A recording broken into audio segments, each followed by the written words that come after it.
오늘 아침 하나님께서 저희들에게 주시는 말씀은 우리 신약 성경 24면 마태복음 14장 22절에서 33절까지의 말씀입니다. 신약 성경 24페이지 마태복음 14장 22절에서 33절까지의 말씀을 제가 봉독합니다. 하나님의 말씀을 경청하시기 바랍니다. 예수께서 즉시 제자들을 재촉하사 자기가 무리를 보내는 동안에 배를 타고 앞서 건너편으로 가게 하시고 무리를 보내신 후에 기도하러 따로 산에 올라가시니라. 저물매 거기 혼자 계시더니 배가 이미 육지에서 술이나 떠나서 바람이 거스름으로 물결로 말미암아 고난을 당하더라. 밤 사경에 예수께서 바다 위로 걸어서 제자들에게 오시니 제자들이 그가 바다 위로 걸어오심을 보고 놀라 유령이라 하며 무서워하여 소리 지르거늘 예수께서 즉시 이르시되 안심하라 나니 두려워하지 말라. 베드로가 대답하여 이르시되 주여 만일 주님이시거든 나를 명하여 물 위로 오라 하소서 하니 오라 하시니 베드로가 배에서 내려 물 위로 걸어서 예수께로 가되 바람을 보고 무서워 빠져가는지라 소리질러 이르되 주여 나를 구원하소서 하니 예수께서 즉시 손을 내밀어 그를 붙잡으시며 이르시되 믿음이 작은 자여 왜 의심하였느냐 하시고 배에 함께 오르매 바람이 그치는지라. 배에 있는 사람들이 예수께 절하며 이르되 진실로 하나님의 아들이로소이다 하더라. 아멘. 예수님께서 보리떡 5개와 또 물고기 2마리로 5,000명을 먹이신 그 오병이어의 기적은 그저 단순하게 5,000명의 저녁 한 끼를 해결해 준 그런 기적이 아닙니다. 그런 기적으로 생각하셔서는 안 됩니다. 이 오병이어의 기적은 유대인들이 가장 중요하게 지키는 유월절 절기와 아주 밀접한 관련이 있습니다. 그래서 오병이어의 기적이 일어났던 그 현장에 있었던 그 5,000명은 구약의 그 모세의 출애굽 시대를 머릿속으로 떠올렸고 그들이 주님께서 주신 그 보리떡을 먹으면서는 광야의 만나를 아마 생각을 했을 것입니다. 자, 그런 생각들은 거기에 모인 모든 사람들에게 자연스럽게 어떤 제2의 출애굽을 생각할 수 있도록 그렇게 만들어 주었을 거라고 얼마든지 우리가 생각해 볼 수가 있습니다. 그들이 생각하는 제2의 출애굽은 로마로부터의 구원, 로마로부터의 해방을 말하는 것입니다. 여러분 5,000명이 한 장소에 함께 모여서 동일한 꿈을 꾸고 동일한 기대를 가졌다면 그 현장의 분위기가 어떠했을 거라고 하는 것은 충분히 우리가 짐작할 수가 있습니다. 사실 이 오병이어의 기적은 그 베사다 현장에 있었던 그 5,000명에게만 의미가 있거나 중요한 기적이 아니라 예수님의 제자들에게 있어서도 특별한 의미가 있었고 또 중요하게 마음에 와닿았던 그런 기적 가운데 하나입니다. 왜냐하면 예수님의 제자들이 지금까지 경험한 기적들은 대개 예수님이 행하시는 기적을 가장 가까운 거리에서 가장 가까운 자리에서 그 기적을 보고 경험한 것입니다. 그렇지만은 오병이어의 기적은 예수님의 손을 거쳐 또 제자들의 손을 거쳐 5,000명에게 기적이 전달이 된 기적이에요. 다른 말로 하면 예수님의 제자들도 예수님처럼 똑같이 기적을 행한 것입니다. 다시 말하면 예수님의 그 능력을 제자들이 함께 공유할 수 있었던 기적이 이 오병이어의 기적입니다. 그렇기 때문에 제자들에게 있어서는 오병이어의 기적은 정말 강렬한 인상을 주는 그런 기적으로 아마 마음속에 와닿았을 것입니다. 그래서인지 복음서에는 마태복음도 있고 마가복음도 있고 누가복음도 있고 요한복음도 있는데 모두가 다 예수님의 기적을 기록한 게 아니에요. 예수님이 행하신 많은 기적 가운데 마태는 자신이 관심 있는 기적만 기록을 해요. 그래서 마태에 기록된 예수님의 기적 가운데는 누가복음에는 없는 것이 있어요. 또 요한복음에 기록된 예수님의 기적이 마태복음에는 또 없는 게 있습니다. 근데 마태복음, 마가복음, 누가복음, 요한복음 이 네 복음서에 동일하게 다 기록되어 있는 예수님의 기적은 몇 개가 안 돼요. 그 중에 하나가 오병이어의 기적입니다. 그렇게 기록된 예수님의 기적 가운데 그 기적이 일어나게 된 과정이나 내용을 아주 상세하게 기록한 기적은 오병이어의 기적이 유일합니다. 그렇기 때문에 그 오병이어의 기적이 일어났던 현장, 그 벳세다 빈들이라고 하는 것은 그 5천 명의 군중뿐만 아니라 예수님의 제자들조차도 쉽게 떠나고 싶지 않은, 뭔가 계속 머무르고 싶은 그런 현장이라고 우리가 이제 이해를 하게 되는 것입니다. 뭔가 그곳에 있으면 새로운 일이 시작될 것만 같고 뭔가 새로운 일이 일어날 것만 같은 그런 분위기가 그 오병이어의 기적이 일어났던 벳세다 빈들이라고 하는 현장입니다. 그렇지만은 예수님의 생각은 달랐어요. 오늘 마태복음 14장 22절을 보면 예수께서 즉시 제자들을 재촉하사 자기가 무리를 보내는 동안에 배를 타고 앞서 건너편으로 가게 하시고, 그러니까 예수님은 그 5천 명의 군중들을 다 해산시킨 거예요. 다 해산을 시키시고 제자들을 재촉해서 배를 타고 벳세다를 떠나게 하십니다. 이 재촉하셨다고 하는 말씀 속에는 가기 싫어하는 제자들을 억지로 등을 떼밀어서 벳세다를 떠나게 하셨다고 하는 그런 의미가 담겨 있는 것이죠. 그러면 군중들은 해산을 시키고 또 제자들은 벳세다를 떠나게 하셨던 예수님은 정작 뭘 하고 계셨을까? 자, 오늘 마태복음 14장 23절에 보면 무리를 보내신 후에 기도하러 따로 산에 올라가시니라. 예수님은 기도하러 가셨다 하는 것입니다. 자, 그러면 예수님은 왜 자신은 기도하러 가시고 왜 군중들은 해산을 시키시고 왜 제자들은 가기 싫어하는 그 제자들을 등을 떼밀어서 벳세다를 떠나게 하셨을까?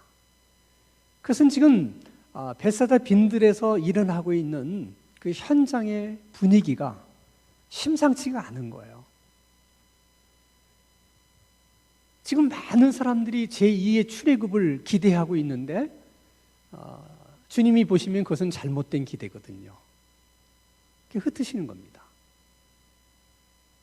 그러면 그 많은 군중들은 그 벳세다 빈들의 현장에서 제2의 출애굽을 꿈꾸고 기대하고 생각했다면 정작 예수님은 벳세다 빈들에서 무엇을 생각하고 계셨을까? 무슨 생각을 하시면서 그들을 흩으신 것일까? 아마도 광야에서 마귀에게 시험을 받으셨던 일을 생각하셨던 것 같아요. 자, 마태복음 4장 3절 말씀을 보면 시험하는 자가 예수께 나와 이르시되 내가 하나님의 아들이거든 명하여 이 돌들로 떡덩이가 되게 하라. 네가 많은 사람들 앞에 메시아라고 하는 것을 어떻게 드러낼 것이냐? 사람들이 너를 메시아라고 알아야 너를 메시아로 믿고 따를 것이 아니냐? 어렵지 않다. 돌을 떡으로 만들어주면 된다. 네가 이 세상을 구원하기 위해서 온 메시아라면 도대체 어떻게 이 세상을 구원하겠다는 거냐? 그 문제도 어렵지 않다. 빵의 문제를 해결해 주면 그것이 곧 구원이다. 지금 여러분 오병이어의 현장, 그 열기와 분위기 속에서 얼마나 이 마귀의 유혹이 설득력이 있고 현실적인 유혹인가를 아마 예수님께서 새삼 느끼셨을 거예요. 그래서 예수님이 기도에 대한 필요성과 또 절박함을 그 벳세다 빈들에서 아마 크게 느끼셨던 것 같아요. 그래서 다 흩으시고 제자들을 보낸 후에 홀로 산에 올라가셔서 기도를 하십니다.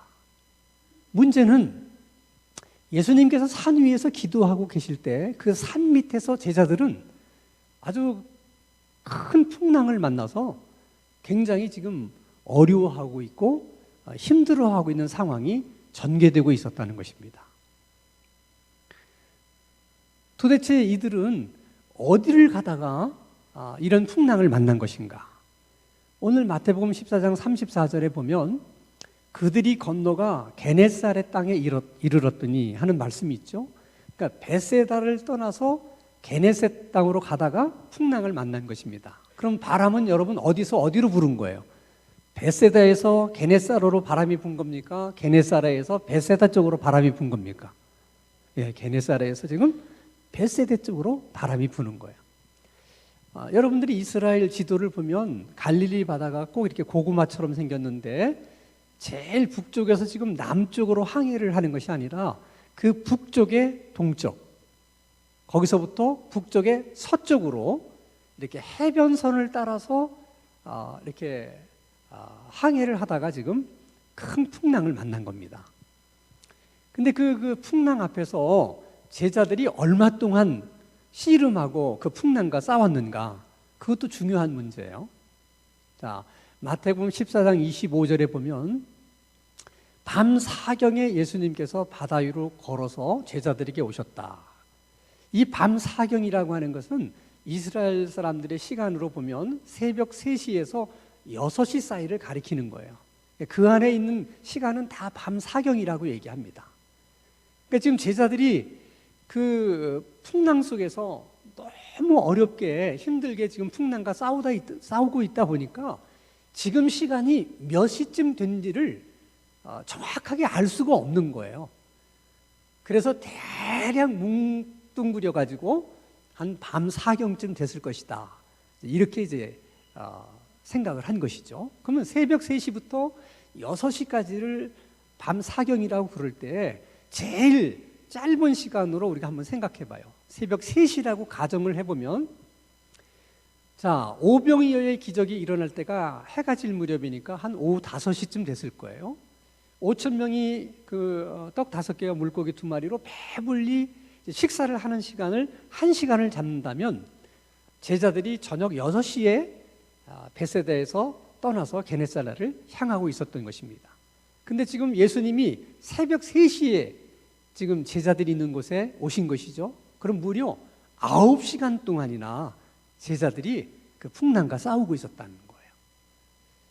여러분, 아무리 제자들 가운데 어부들이 있었다 하더라도 여러분 9시간 동안 노를 저으면서 이 바람과 풍랑과 싸우게 되면 대부분 다 이제 뭐 넉다운이 되는 거죠.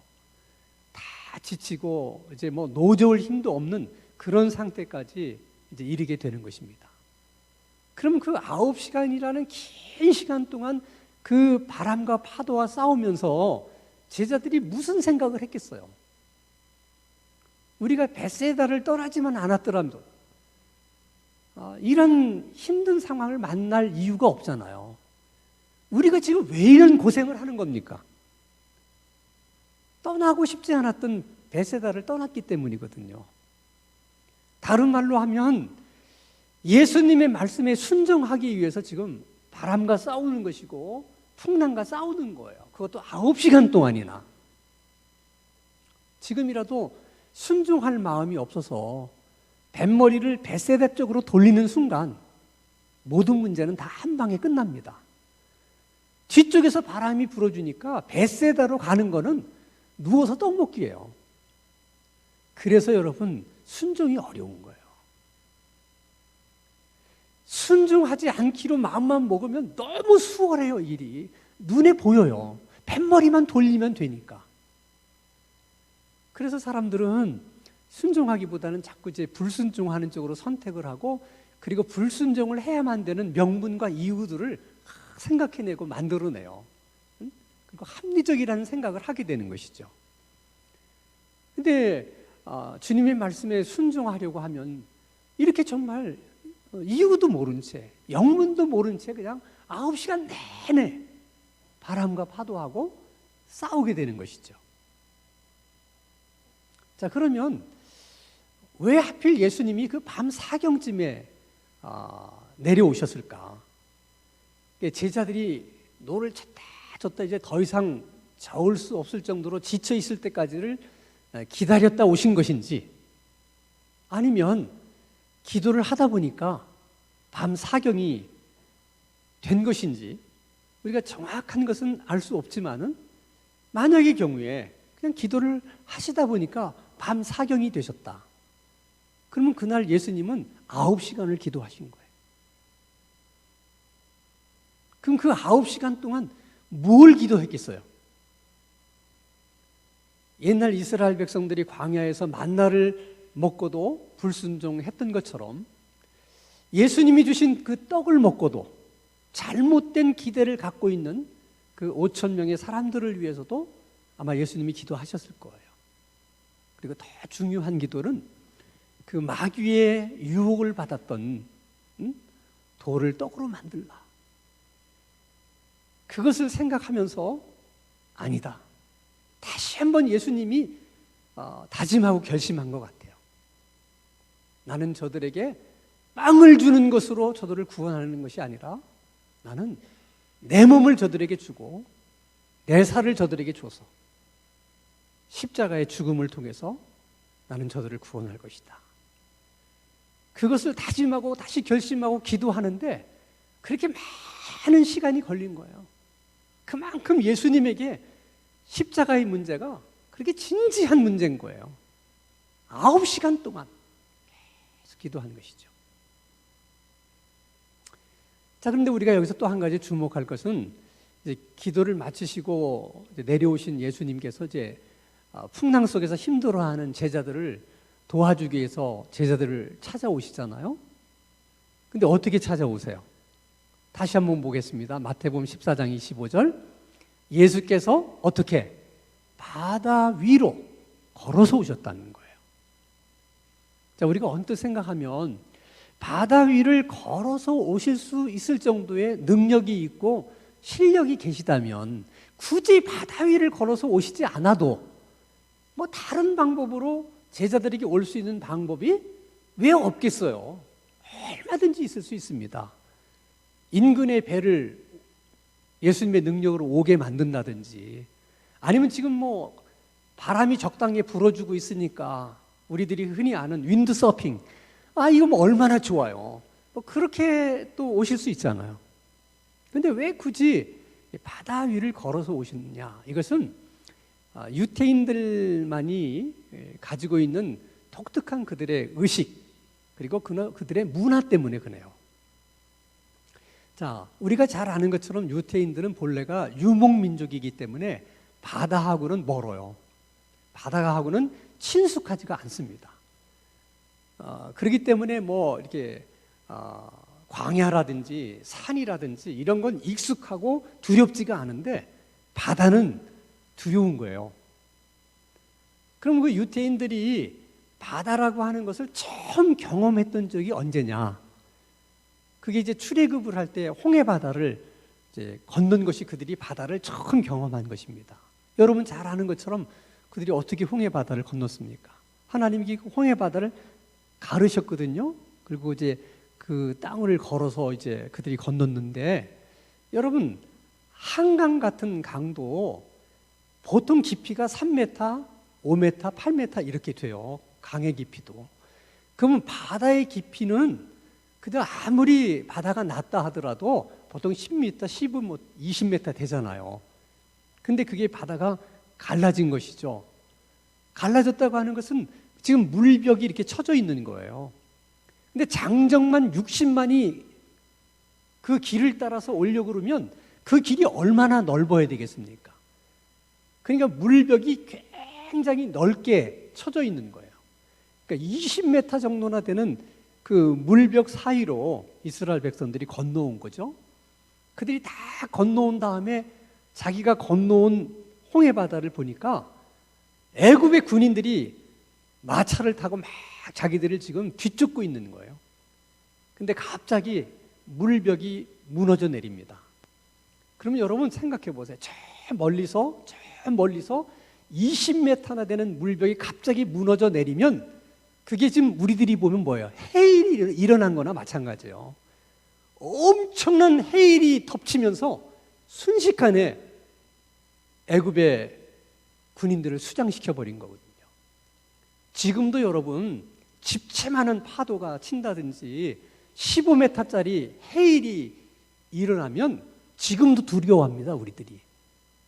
근데 바다라는 것을 처음 경험하는 이스라엘 백성들이 그런 경험을 했으니 바다에 대한 두려움이 얼마나 컸겠어요. 그래서 이제는 모르지만은 그 이후로 유대인들의 사고 속에 바다라고 하는 것은 혼돈을 상징하고 두려움과 공포를 상징하는 것으로 항상 사용을 해요. 그러니까 그들에게 바다 그러면 떠오르는 생각이 그거예요. 혼돈, 공포, 두려움. 근데 이 혼돈과 공포와 두려움을 주는 또 다른 존재가 있어요.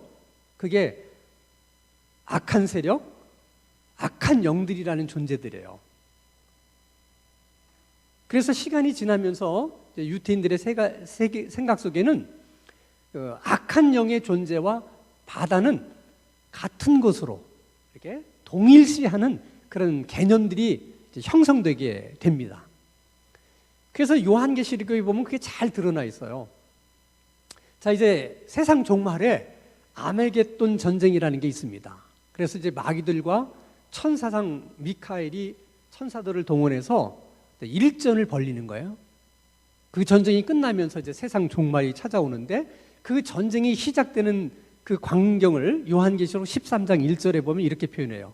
내가 보니 바다에서 한 짐승이 나오는데 그 짐승이라는 것이 지금 마귀와 그의 휘하 부하들을 얘기하는 거거든요. 어디서 나와요? 바다에서 나오는 거죠. 그러니까 바다라고 하는 것은 그렇게 이제 혼돈과 두려움의 본거지, 마귀들의 본거지로 이해를 한 거예요. 자, 그 아마겟돈 전쟁에서 천사장 미카엘이 승리를 하고 이제 새 하늘과 새 땅, 하나님의 나라가 이제 이 땅에 도래하게 됩니다. 이제 그때의 모습을 요한계시록도 21장 1절에는 이렇게 설명하고 있습니다. 또 내가 새 하늘과 새 땅을 보니 처음 하늘과 처음 땅이 없어졌고 뭐도 없어요? 바다도 없다. 이때 말하는 바다라고 하는 것은 지금 우리가 알고 있는 바다가 아니고 혼돈과 두려움과 공포도 다시 있지 않더라. 또 그 혼돈과 공포와 두려움의 존재인 악한 세력과 마귀들도 다시는 있지 않더라 하는 것을 저렇게 표현을 한 거예요. 자, 이런 맥락에서 보면 예수님이 지금 바다 위를 걸어오시는 것은 단순한 의미가 아니에요. 우리 인생의 혼돈과 두려움과 공포를 지금 예수님이 짓밟고 오시는 것이고, 그리고 그 혼돈과 두려움의 대상인 악한 영과 세력을 짓밟고 오심으로 인해서 그들을 이기신 주님, 그들을 정복하신 주님이 이미지로 지금 오시는 거예요.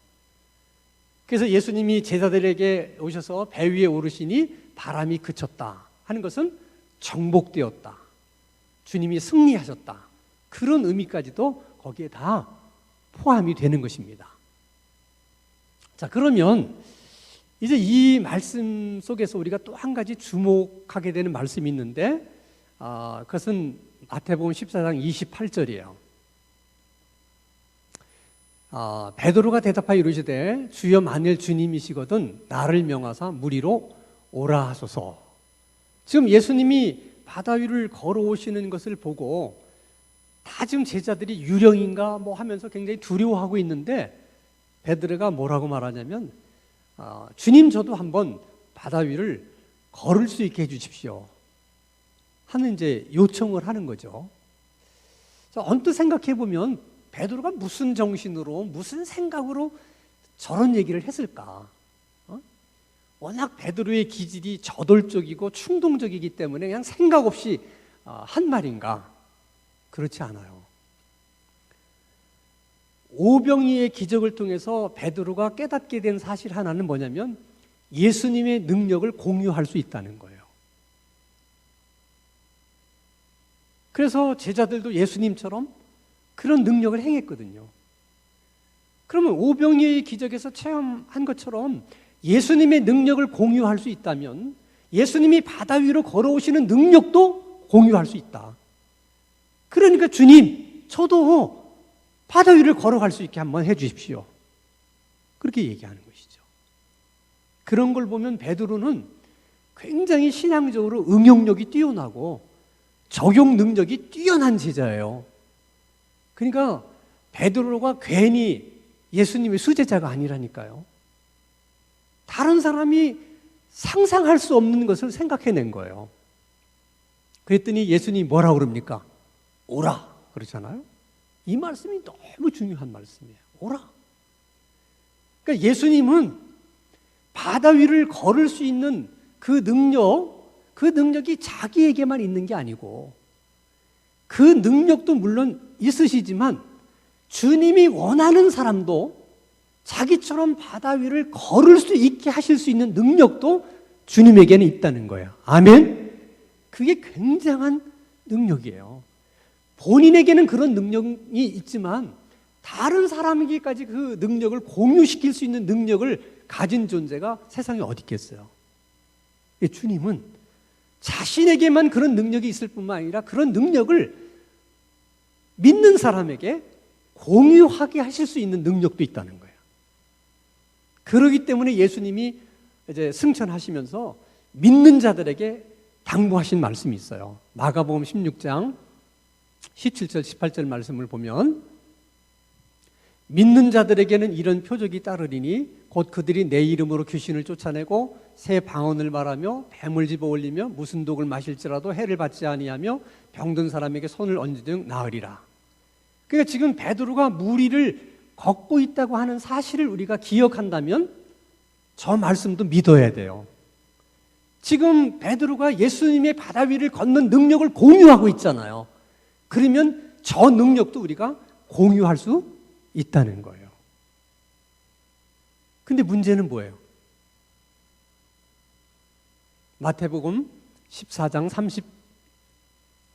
30절 바람을 보고 무서워 베드로가 빠지게 되었다는 거예요. 이 말씀을 우리들이 이제 언뜻 생각하면 이렇게 생각할 수 있어요.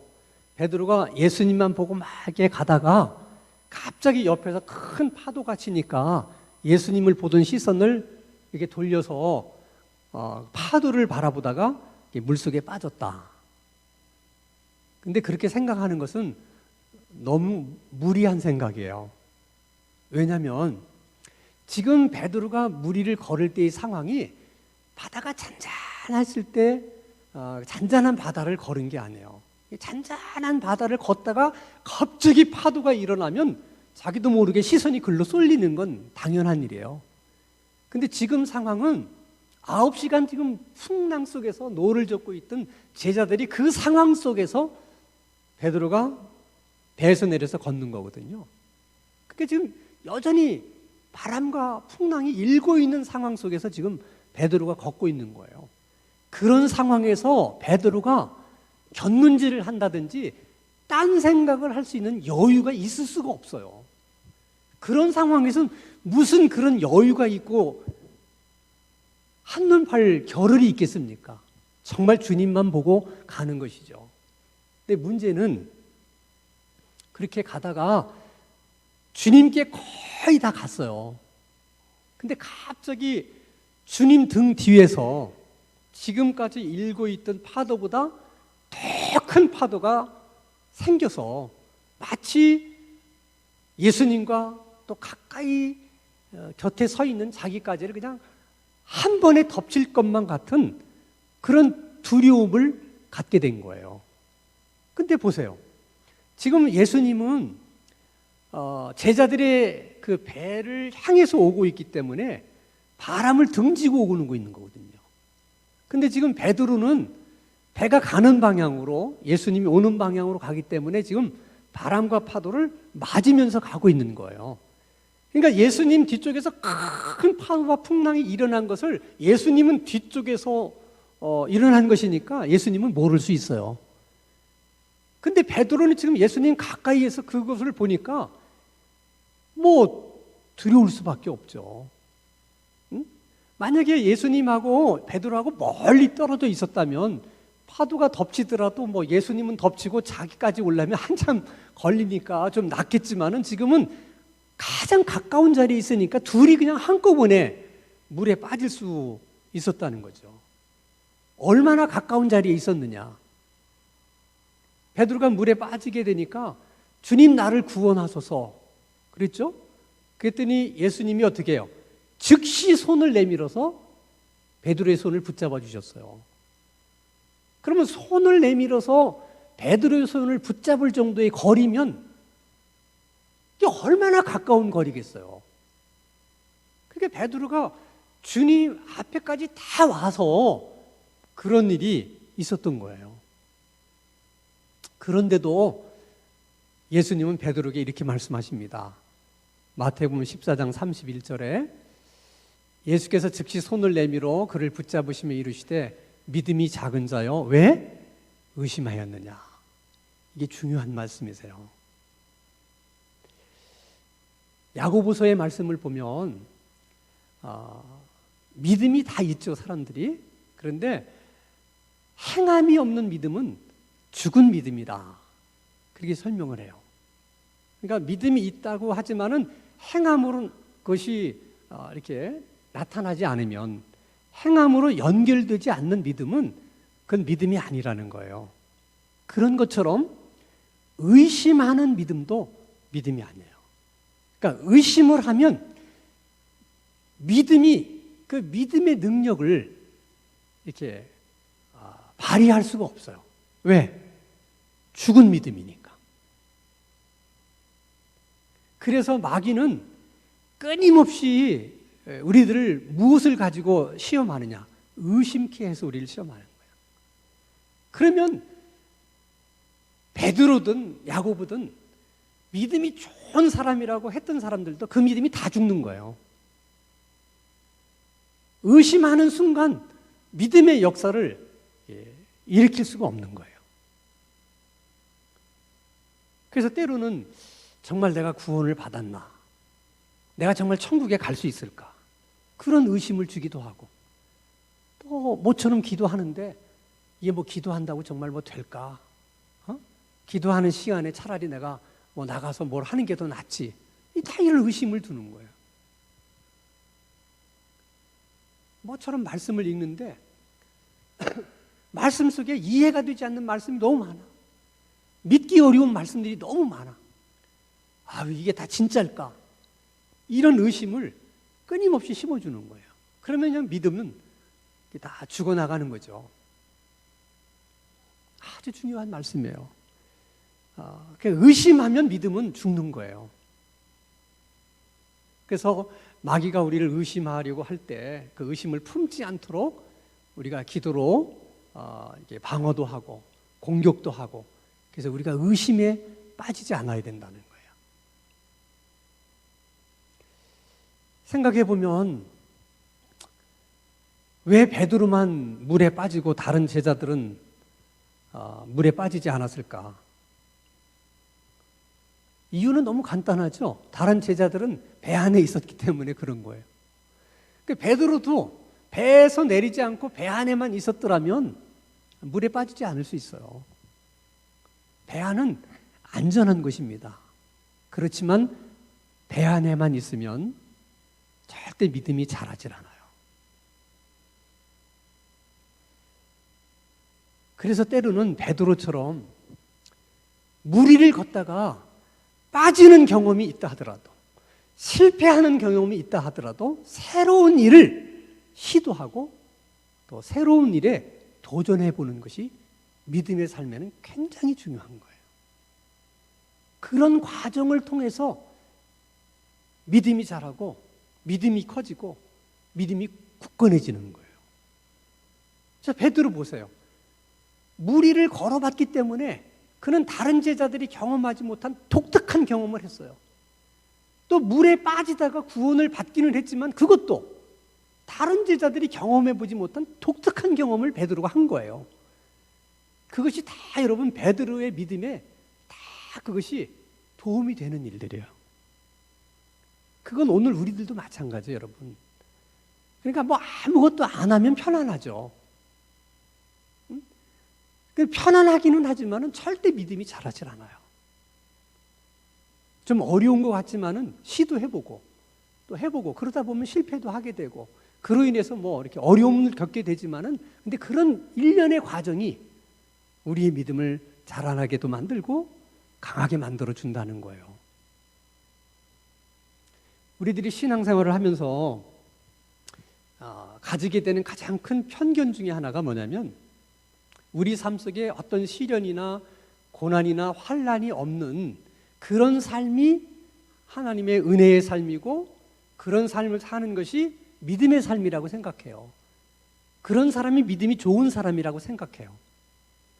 물론 여러분, 우리가 살다가 어려움이 있으면 하나님께 도움을 구할 수도 있고 또 그 어려움에서 건져주시도록 기도할 수 있어요. 또 하나님은 우리의 기도를 들으시고 어려움 속에서 우리를 보호해 주시기도 하시고 또 구원해 주시기도 하세요. 그러나 여러분, 우리가 일평생 사는 동안에 삶의 고난이나 또 시련 가운데 완전히 자유할 수 있겠습니까? 그게 가능해요? 가능하지 않아요.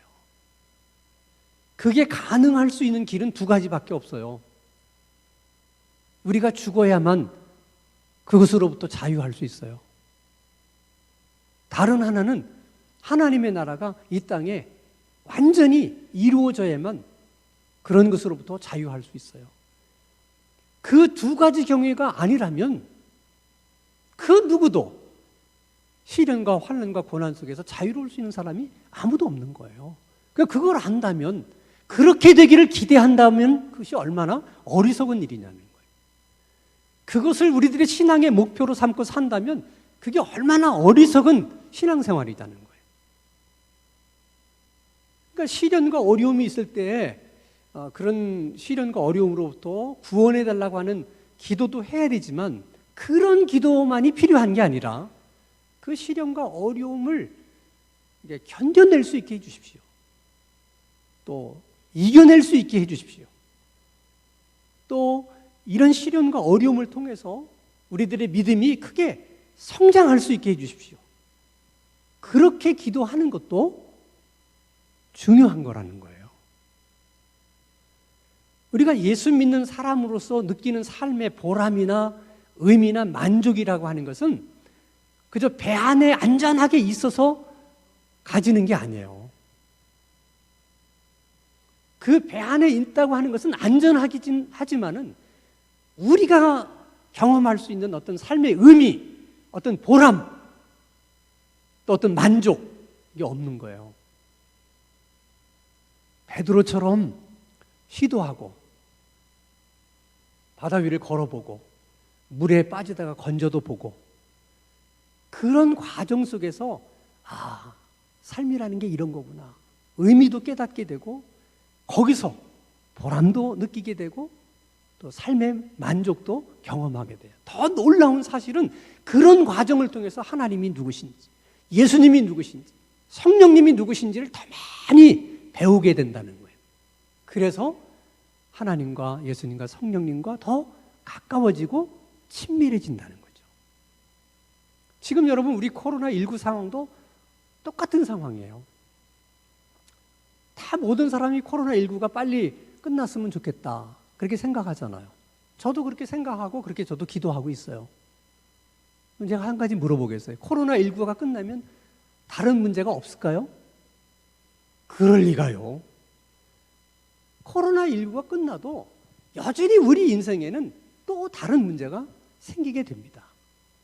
그러니까 코로나19를 빨리 끝내게 해달라고 하는 기도도 중요해요. 그 기도만 하는 게 아니라 이 코로나19의 상황을 잘 견딜 수 있게 해달라. 이겨낼 수 있게 해달라. 코로나19를 통해서 우리들의 믿음이 좀 성장할 수 있게 해달라. 이런 기도도 필요하다는 거예요. 여러분, 코로나19가 끝나고 나면 여러 유형의 사람들이 생길 거예요.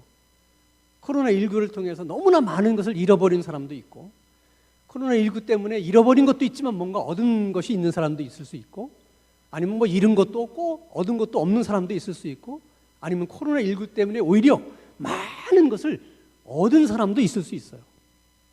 코로나19라는 상황은 동일하게 주어진 것이지만은 그 결과는 사람마다 다 다를 수 있는 거예요. 그래서 우리는 동일한 코로나19를 지나면서도 하나님께 이 코로나19를 통해서 뭔가를 얻을 수 있게 해달라고 하는 기도를 우리가 해야 된다는 것이죠. 여러분, 우리 인생이라는 거, 또 우리들의 신앙생활이라는 것도 어떻게 생각해 보면 베드로가 물 위를 걸어가는 것처럼 정말 하루하루가 아슬아슬한 그런 삶을 우리가 살아가고 있는 거하고 똑같아요. 삐끗하면 미끄러지는 것이고요, 한눈 팔면 그냥 물에 빠지는 것이 우리 인생이에요. 그래서 더욱더 우리가 한눈 팔지 말고 주님만 바라보고 걸어가야 돼요. 그래야지만 그나마 아슬아슬하지만은 바다 위를 계속 걷는 기적과 같은 삶을 살아갈 수 있는 거예요. 혹시 그러다가 우리의 믿음이 부족해서 물에 빠지게 되면 그때는 우리도 베드로처럼 주님 구원해 주소서 하면 주님이 우리를 구원해 주실 것입니다. 바라기는 물 위를 걷게 하시는 그 주님의 은혜와 우리가 설사 물에 빠졌더라도 우리를 건져내 주시는 그 주님의 은혜가 오늘 말씀을 듣는 우리 모든 성도들과 가정 가운데 함께 하시기를 주님의 이름으로 축원합니다. 거룩하신 하나님 아버지, 우리가 하루하루 살아가는 것이 정말 하나님의 은총임을 깨달으며 하나님께 감사를 드립니다. 배 안에 있는 것이 가장 안전하다는 것을 우리가 알지만, 그러나 때로는 베드로처럼 실패를 하더라도 새로운 일에 도전도 해보고 우리가 하고 싶은 일들을 시도해 볼 수 있는 그런 용기와 믿음이 우리에게 있게 하여 주시옵소서. 우리 삶에 찾아온 시련과 고난을 잘 견딜 수 있고 이겨낼 수 있는 힘을 주시고, 그로 인해 하나님을 더 깊이 만나고 하나님과 더 친밀해질 수 있는 그런 하나님의 은총도 얻게 하여 주옵소서. 예수 그리스도 이름으로 기도하옵나이다. 아멘.